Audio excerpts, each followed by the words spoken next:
Coming up, exploding whales. And later, these fishermen get lost at sea for 9 months. This and more on Disrupt TV. He's coming back. He's coming back. There he is. Oh wow, look, you can see him in Herc's camera. I could, that's as far as I can. Oh, beautiful. Wow. Holy cow. Wow. I think we beat the other watch today. Oh, yeah. A whale just died after breaching on the southwestern coast of the city.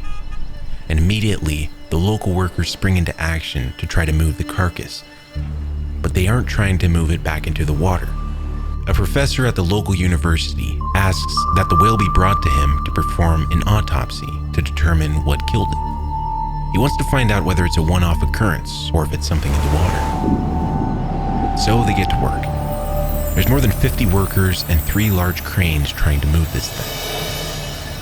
And they don't look any closer to moving the carcass than they did when they first started. Feels like they're making some progress now. The whale is at the back of a truck, ready. It's first taken to the National Cheng Kung University, the place where the professor works. However, on arrival, the professor isn't given permission to do the autopsy in the school premises, so he asks the transport to move the whale to a wildlife reservation area. The whale begins bubbling at first, then explodes in the back of the truck. On cars and bystanders, the whole area is covered with internal organs. But thankfully, no one is hurt by the explosion. The drivers continue on their journey to the reservation center. The professor becomes even more perplexed when he hears that the whale explodes, especially because it happened in the spinal area. Usually when things like this happen, they happen around the abdomen area. After doing the autopsy, the professor concludes that the whale was most likely killed after a large ship struck its spine and weakened the area. This begs the question, why do whales explode? Internally, its organs and every content in its stomach is beginning to decompose. This causes gases to build up. And eventually, over the course of another year, the professor completes a bone display from the remains of the whale. And since April 8th, 2005, the assembled specimen have been on display.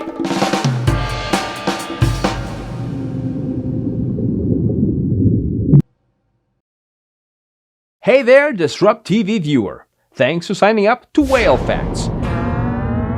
Before we begin, why did the whale cross the road? Fact number 1.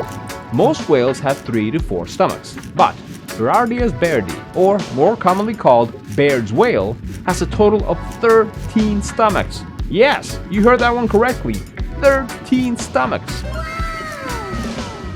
You are watching Disrupt TV.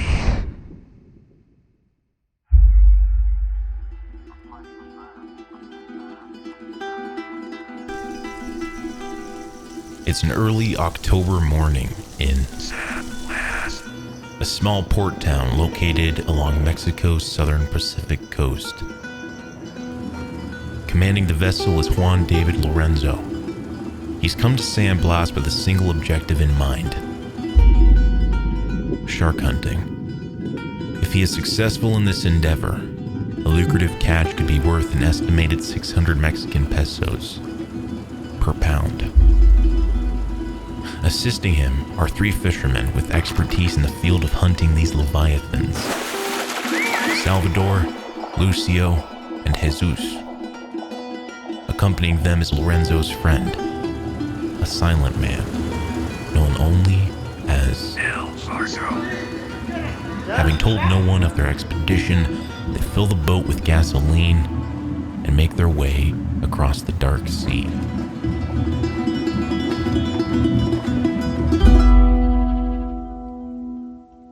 The men wait until dusk to cast their log line.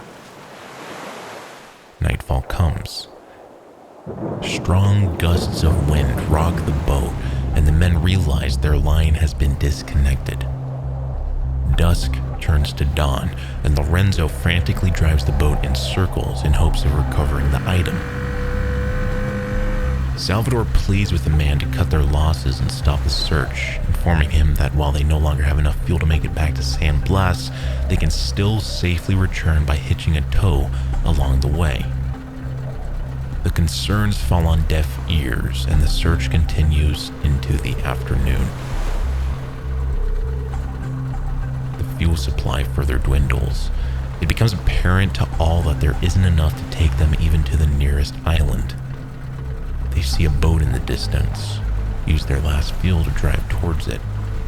About a mile away from Salvation, their engines break down completely. The other boat leaves. They are stranded. Worse yet, despite their preparedness for the voyage, no cell phone, radio, or other communication device is on board. As the days pass, the currents continue to push the boat further out into the open sea. The food and water runs low, having to resort to drinking their own urine and seawater. The bow of the ship and blankets they brought provide shelter from the scorching days and frigid nights. They waste no time in collecting the drops in the now empty fuel canisters and buckets. What started as a few days out at sea has now turned into weeks stranded.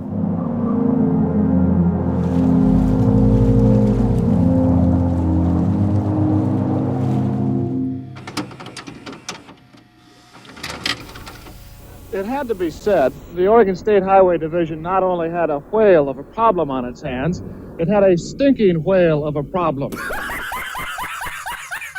It had been so long since a whale had washed up in Lane County, nobody could remember how to get rid of one. In selecting its battle plan, the Highway Division decided the carcass couldn't be buried because it might soon be uncovered. It couldn't be cut up and then buried because nobody wanted to cut it up, and it couldn't be burned. So dynamite it was, some 20 cases or a half ton of it. The idea sounds good on paper. The first sign of trouble shows up when George Thornton, an engineer placed in charge of the operation, admits he has no idea how much dynamite will be needed. In fact, he was only asked to work on this project because his supervisor is hunting.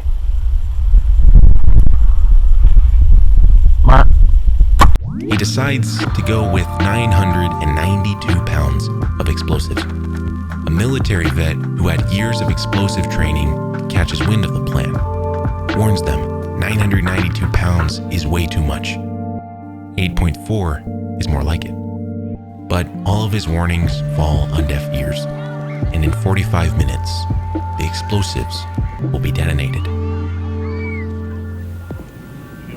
You get a wow?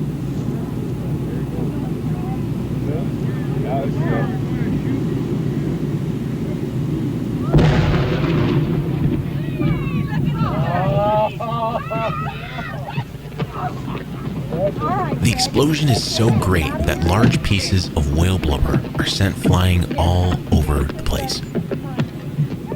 In a sad turn of events, the veteran who warned them against the use of too much dynamite gets his car flattened by a large chunk of the flying blubber. Fortunately, no human was hit as badly as the car. The car was a brand new automobile that he purchased during a Get a Whale of a Deal promo from a nearby city.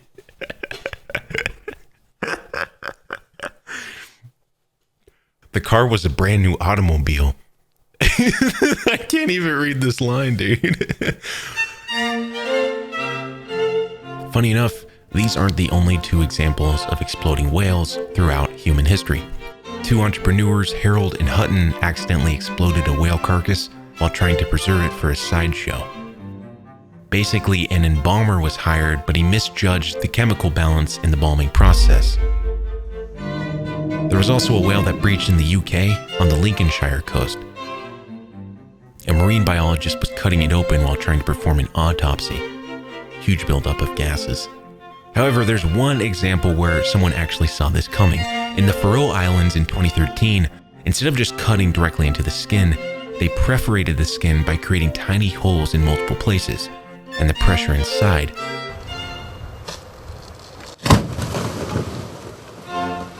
For all we know about whales, there's still a whole lot we don't know. However, what we do know is never touch a dead whale, because you just might get your car crushed.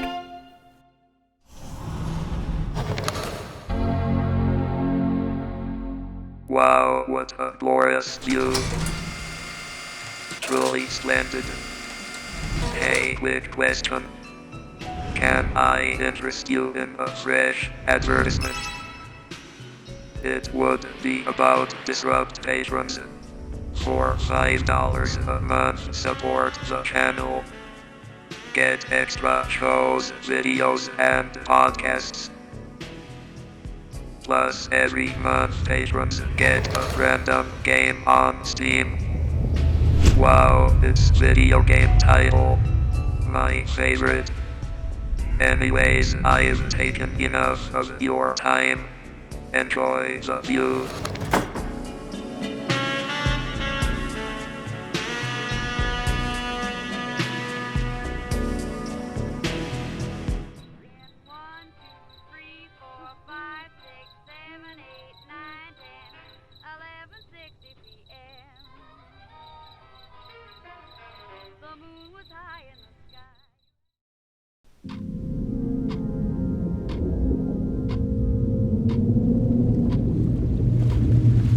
Rendon's watch is the only indicator of time passing. Turtles and seagulls appear near the ship. They capture a few, ration out the raw meat. They take apart pieces of the ship and create fishing tools to catch passing sea creatures. And then, weeks at sea turn into months. Ship after ship comes and goes, unable to see them. They choose to sing, dance, pray, and read a tattered Bible that Salvador had brought along with him.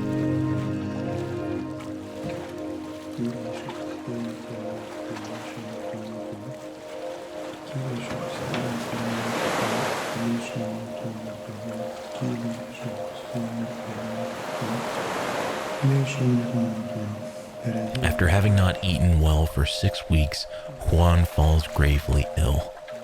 His fellow passengers attempt to care for him, but soon after, he passes. The other men keep the body in the boat in case they are rescued and a proper burial can be performed. But after 3 days in the hot sun, they hold a service for him, cast his body into the water.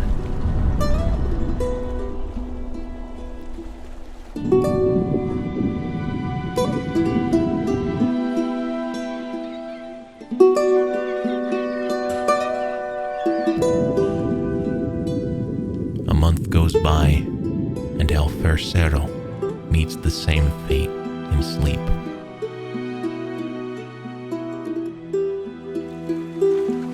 The remaining 3 hold on to their faith in God, believing they will not die. They hope to hit land eventually. They maintain this dream for 5 months. Then, one morning, they awake to the familiar yet distant sound of a motor.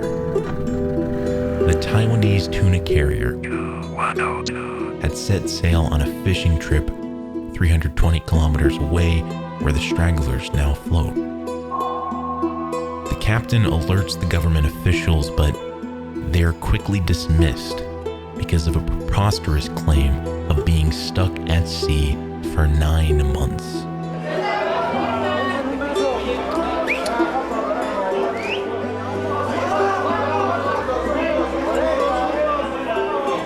Y lo vi con los ojos desorbitados, así abiertos. Y le dije, Juanito, ¿qué tienes? ¿Qué tienes, hermano? ¿Qué te pasa? Pero él ya no me respondió. Le moví los pies. Eventually, they sell their rights to their story. They continue to work as fishermen.